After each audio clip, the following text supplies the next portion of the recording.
Bahagia rasanya kalau kita boleh kembali bertemu pagi hari ini, beribadah bersama-sama kepada Tuhan.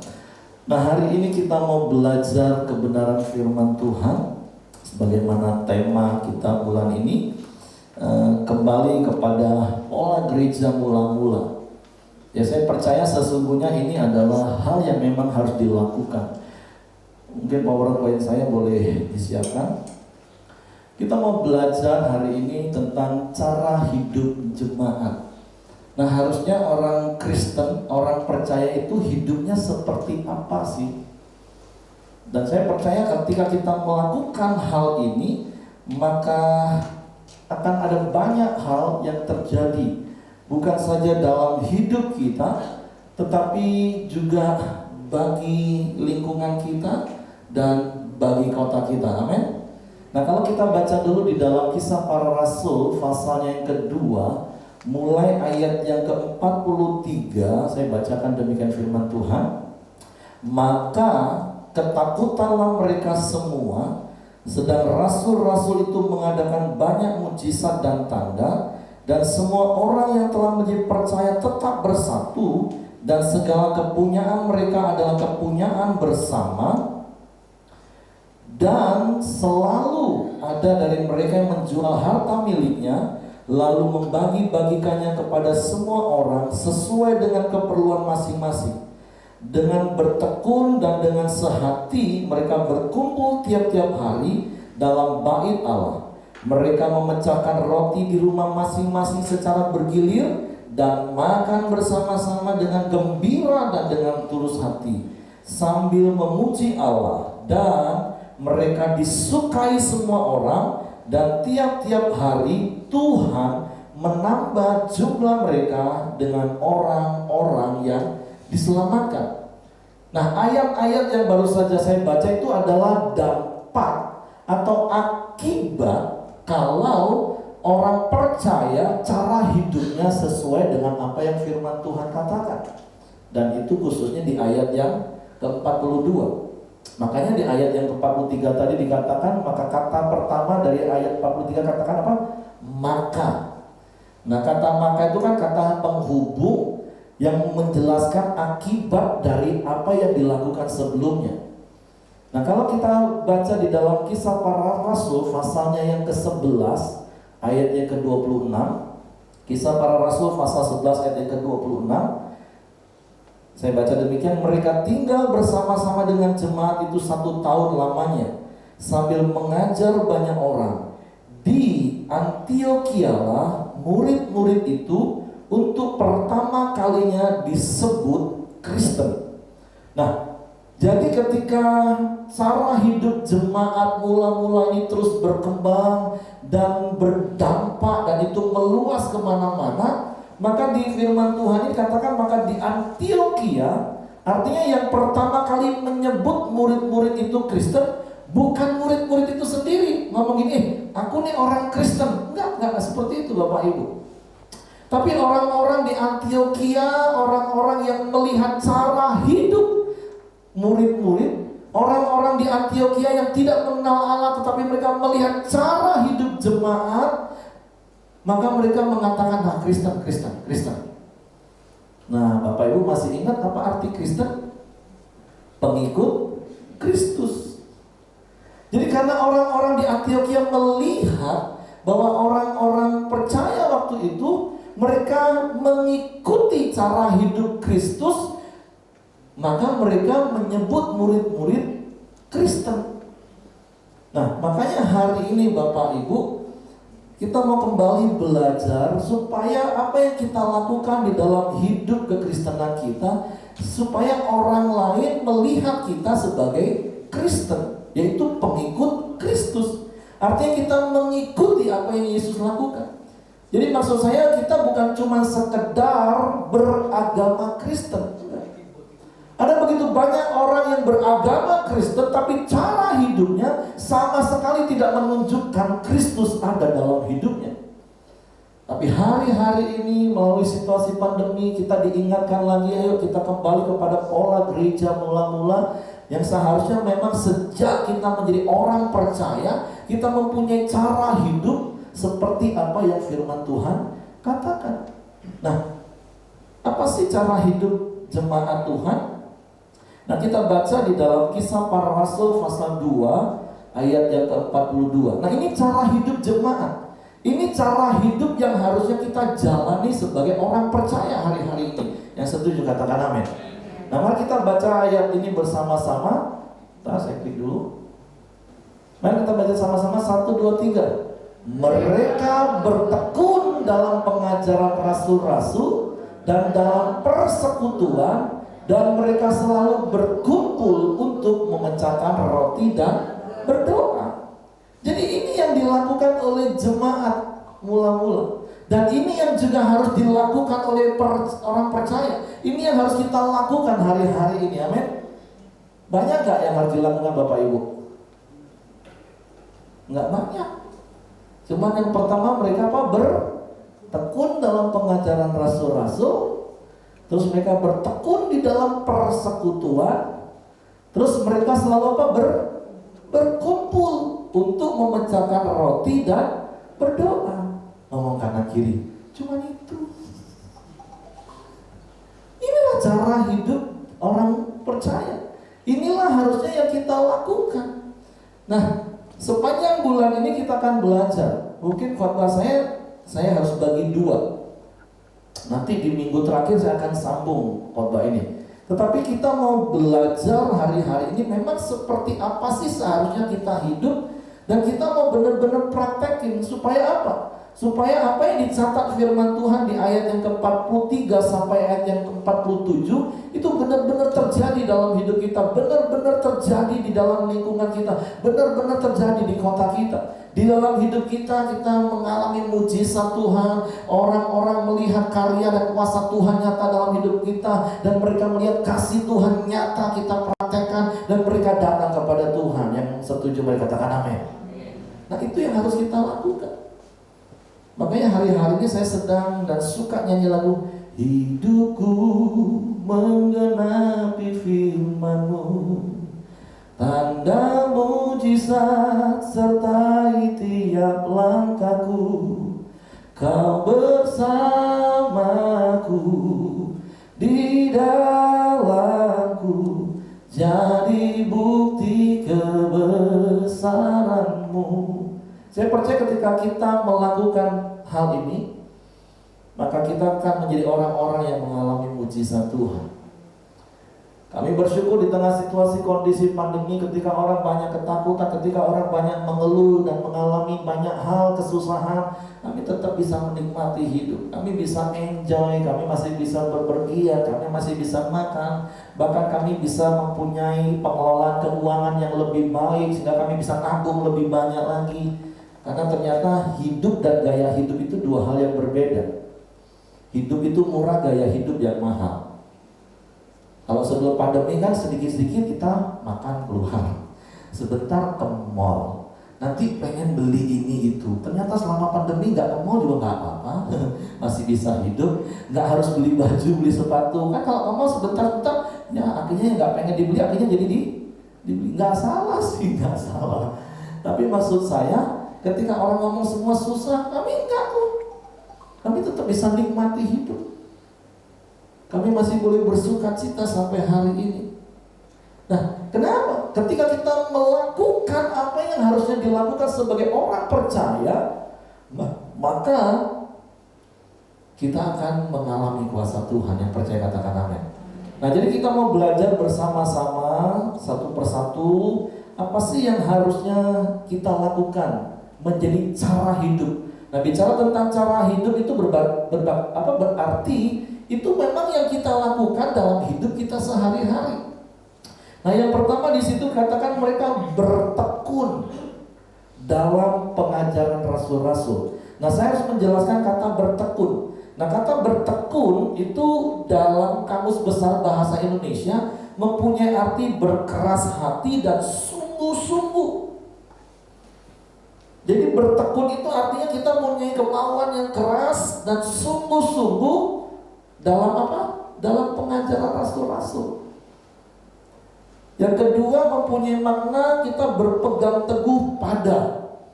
Nah, jadi orang percaya, murid-murid, mereka harus berpegang teguh pada apa? Pada pengajaran rasul-rasul. Nah, sekali lagi, apa yang diajarkan oleh rasul-rasul, Bapak Ibu? Nah, yang diajarkan oleh rasul-rasul, apa yang mereka lihat dari hidup Yesus. Selama 3,5 tahun mereka berjalan bersama dengan Yesus. Apa yang Yesus ajar, apa yang Yesus praktekkan dalam hidup, nah itu yang rasul-rasul ajar. Dan firman Tuhan mencatat murid-murid bertekun melakukan apa yang diajarkan oleh rasul-rasul. Mereka berpegang teguh pada apa yang diajarkan oleh rasul-rasul. Ya, dalam konteks zaman sekarang kita harus bertekun melakukan firman Tuhan.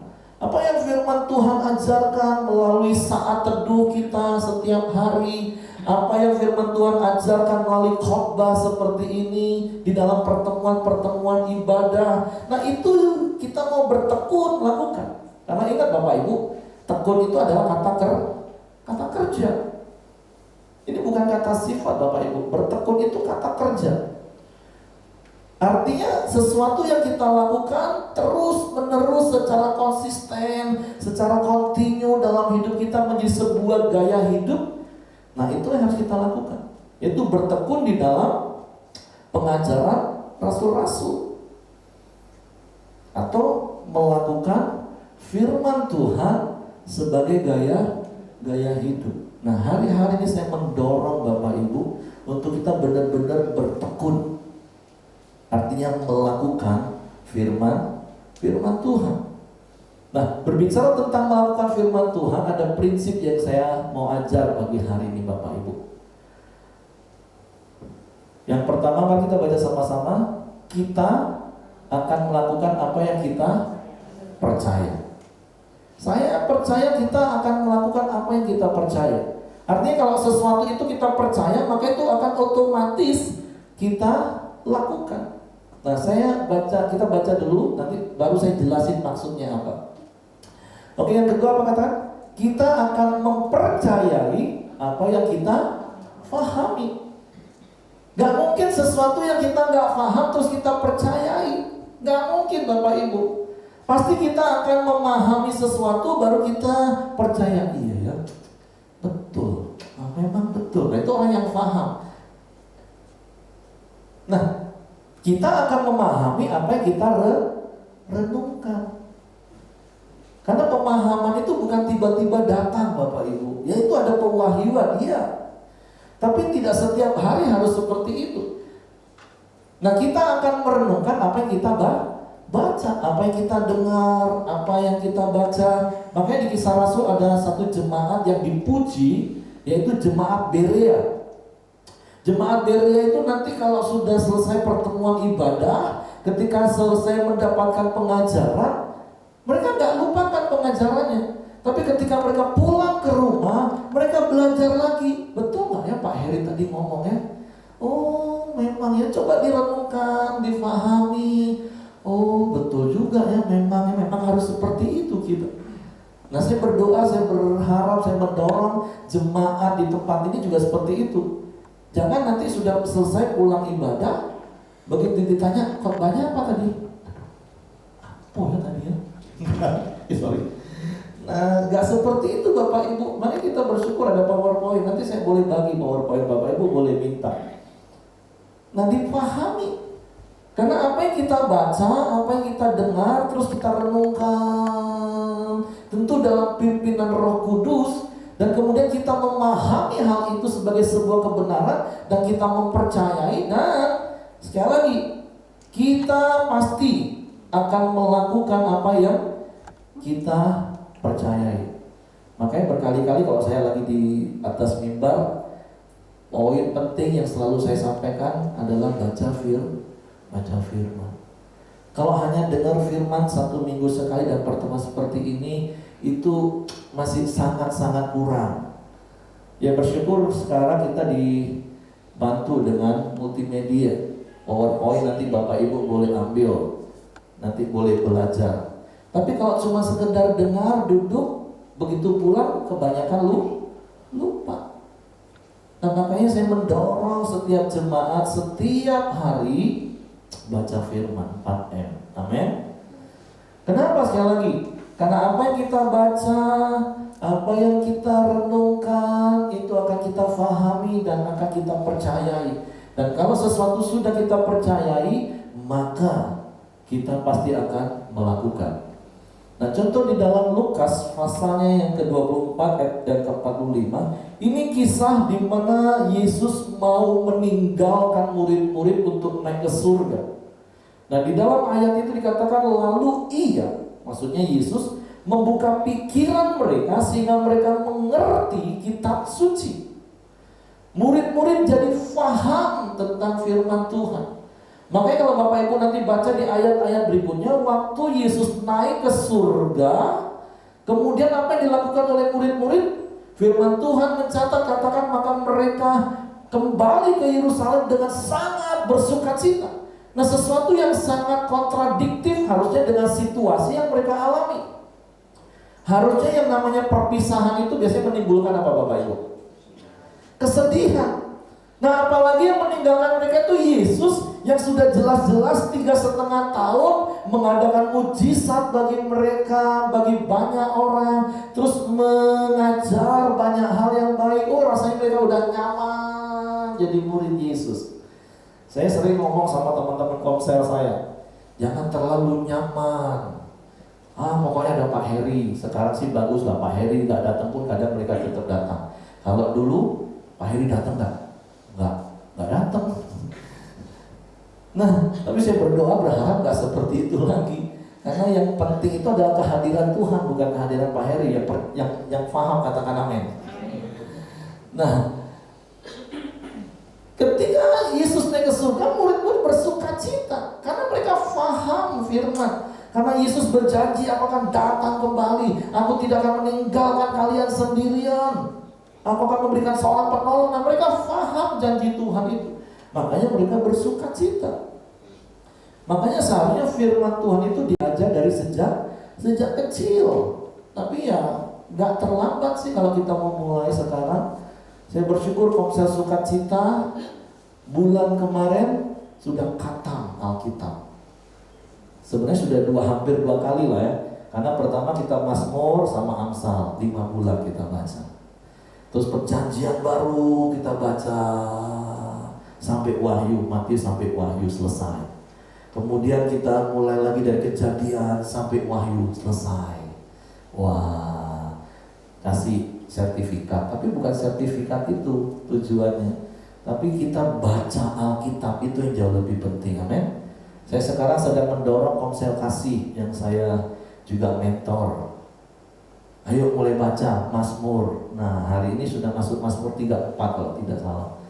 Kan Mazmur itu sedikit Bapak Ibu, cuma 6 ayat, 4 ayat, 5 ayat. Karena sesuatu yang kita lakukan berulang-ulang secara kontinu minimal 49 hari, itu akan jadi habit, itu akan jadi gaya hidup bagi kita. Sehingga kalau besoknya kita nggak baca Alkitab, rasanya ada sesuatu yang kurang. Makanya kalau teknik saya mengajar orang baca Alkitab lalu dari Mazmur, 1 hari 1 pasal aja. Ngomong kanan kiri, 1 hari 1 pasal saja. Kecuali kalau saya Sukacita ya. Kalau saya Sukacita udah etapa kedua nih, udah keluaran pasal 3-4 hari ini. Nah, tapi saya mendorong jemaat yang belum pernah membiasakan diri, mulailah dari Mazmur. Terus buat kelompok sih memang supaya saling bertanggung jawab. Hari ini aku sudah selesai baca. Nah, berkat apa yang didapat seperti itu. Amin. Nah, karena harus dimulai dari baca firman Bapak Ibu, dan harusnya dimulai dari kecil. Kok hilang PowerPoint saya? Oh, oke. Gak apa-apa, wajah saya kalau saya ditampilin gak apa-apa, biar PowerPoint aja. Nah, harusnya sejak kecil. Kenapa? Karena firman Tuhan, saya baca dulu ayat ini. Ingatlah juga bahwa dari kecil engkau sudah mengenal kitab suci yang dapat memberi hikmat kepadamu dan menuntut engkau kepada keselamatan oleh iman kepada Kristus. Nah, firman itu bisa memberi hikmat kepada kita Bapak Ibu. Firman itu bisa menuntun kita. Terus ayat berikutnya katakan segala tulisan yang diilhamkan Allah apa? Memang bermanfaat. Untuk apa? Untuk mengajar, untuk menyatakan kesalahan, untuk memperbaiki kelakuan, dan untuk mendidik orang dalam kebenaran. dengan demikian tiap-tiap manusia kepunyaan Allah diperlengkapi untuk perbuatan baik. Nah, masih ingat Bapak Ibu, perbuatan baik itu harusnya menjadi gaya hidup orang percaya. Karena itu sifat alami dari orang percaya. Dan firman Tuhan tadi jelas katakan, firman Tuhan itu bermanfaat. Ngomong kanan kiri, bermanfaat untuk kamu. Makanya baca firman, renungkan firman, fahami firman, percayai firman, maka kau pasti akan lakukan firman. Dan ketika kita melakukan firman, maka mujizat Tuhan, kuasa Tuhan dinyatakan dalam hidup kita. Amin. Nah, harusnya seperti itu. Itu cara hidup orang percaya. Nah, di dalam Roma 1:17 dan 2 Korintus 5 ayat 7 katakan gini, sebab di dalamnya nyata kebenaran Allah yang bertolak dari iman dan memimpin kepada iman, seperti ada tertulis, orang benar akan hidup oleh iman. Di dalam 2 Korintus 5:7 katakan, sebab hidup kami ini adalah hidup karena percaya, bukan karena melihat. Nah, ingat prinsip yang saya ajar tadi Bapak Ibu. Saya akan berhenti di sini karena waktu. Nah, kita akan melakukan apa yang kita percayai. Kan kita ngomong kita ini hidup oleh iman. Yakobus katakan iman tanpa perbuatan adalah mati. Kita hidup karena percaya, bukan karena melihat. Dan sekali lagi, apa yang kita percaya itu pasti akan kita lakukan. Contoh sederhana begini Bapak Ibu. Kalau kita sedang lapar, otomatis Bapak Ibu mau ngapain? Makan. Pertanyaannya, kenapa Bapak Ibu makan? Kenapa?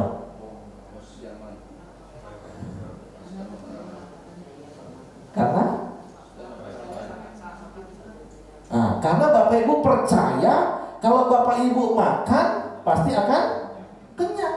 Coba kalau Bapak Ibu nggak percaya, mana bisa, mana mungkin makan jadi kenyang, tetap lapar nanti. Betul Bapak Ibu, bisa paham maksud saya? Kita akan lakukan secara otomatis apa yang kita percayai. Nah, sama perbedaan kalau pria dan wanita. Khususnya saya dan istri saya dulu nih. Kalau malam lapar, yang dipercaya istri saya lebih baik tidur supaya tidak gendut. Nah, itu yang dia lakukan. Kalau kepercayaan saya dulu, lapar, mana bisa tidur? Makan pula gendut urusan nanti. Daripada tidak bisa tidur, nah itu yang saya percaya dan itu saya lakukan. Tapi sekarang saya percaya, ternyata lapar juga bisa tidur kok. Jadi kalau malam lapar, istri saya ngomong tidur, bukan makan. Dan saya bisa melakukan, kenapa? Karena saya percaya bahwa saya bisa.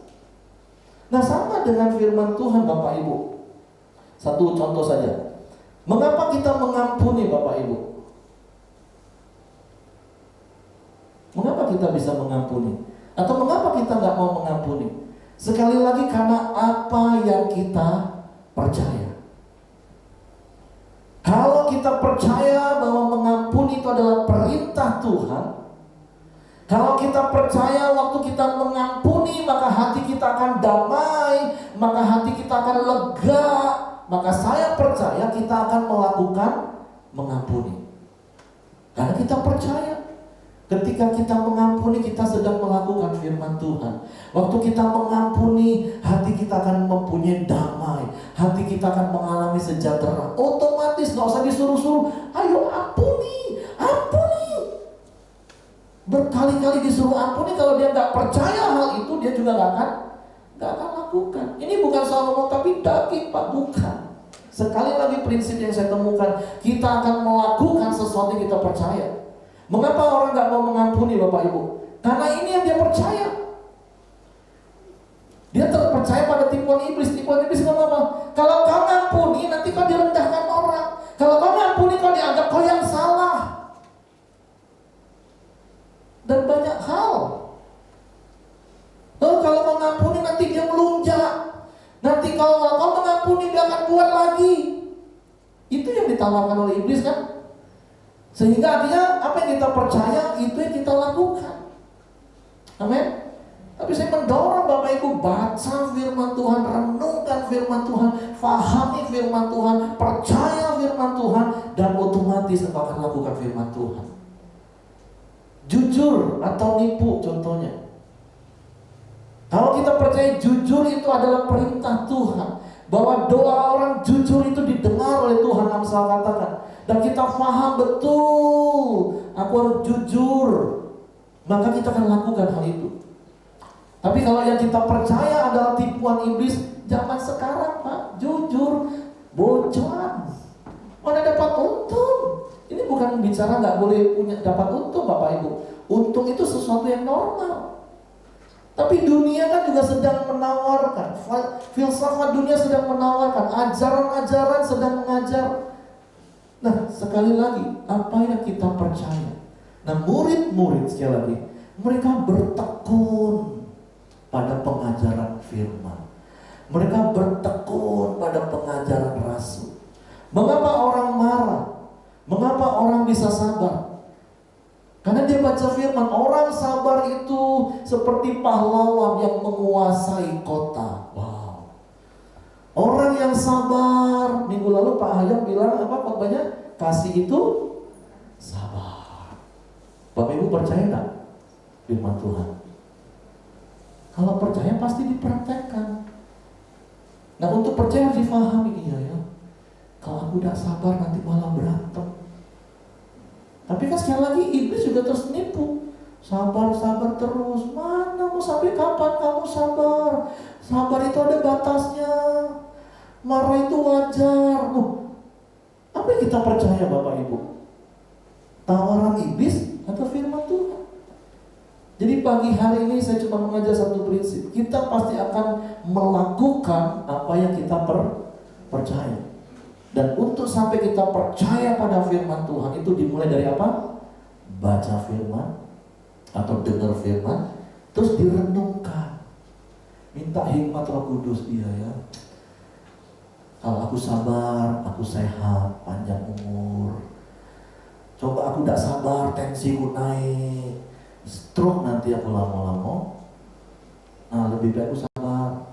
Atau firman Tuhan ingatkan, amarah itu hanya menetap di dada orang bodoh. Aku bukan orang bodoh. Ngomong kanan kiri, aku bukan orang bodoh. Nah, kalau itu yang Bapak Ibu percaya, pasti Bapak Ibu lakukan. Tapi kalau Bapak Ibu nggak percaya, ya nggak akan lakukan. Sekali lagi, masalahnya kita pasti akan melakukan sesuatu berdasarkan apa yang kita percaya. Tapi nasihat saya pagi hari ini kepada setiap kita, percayalah kepada apa yang firman Tuhan katakan. Amin. Karena akibat dari kebenaran, akibat kalau kita melakukan firman Tuhan, Yesaya 32 ayat 17 katakan, di mana ada kebenaran di situ ada damai sejahtera. Tumbuh otomatis damai sejahtera. Akibat dari kebenaran itu adalah ketenangan dan ketentraman sampai selama-lamanya. Saya bilang pemain musik. Jadi hari ini baru satu nih. Kalau baca Kisah Rasul pasal 2 ayat 42 kan pendek kan, cara hidup orang percaya itu gampang ternyata. Yang pertama apa Bapak Ibu? Bertekun dalam pengajaran rasul-rasul. Bertekun pada pengajaran firman. Apa yang firman Tuhan katakan, percaya, lakukan. Maka engkau akan mengalami mujizat Tuhan. Engkau akan mengalami kuasa Tuhan. Engkau akan mengalami tanda-tanda ajaib dalam hidupmu. Dan hidupmu akan jadi berkat. Amin. Kita naikkan pujian tadi, hidupku menggenapi firman-Mu.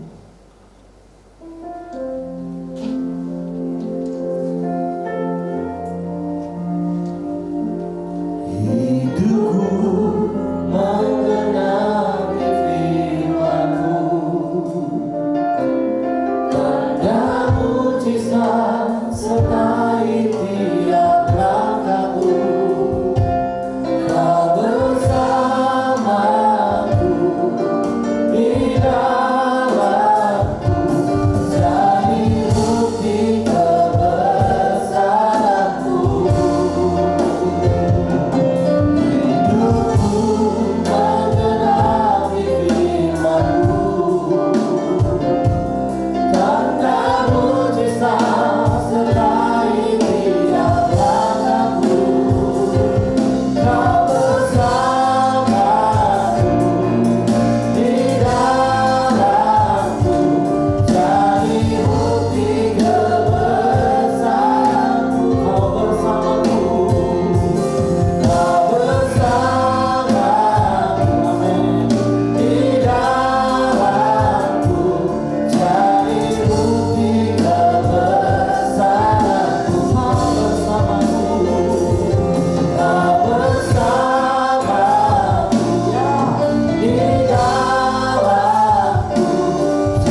mempunyai cara hidup seperti jemaat mula-mula, yaitu bertekun di dalam pengajaran rasul-rasul.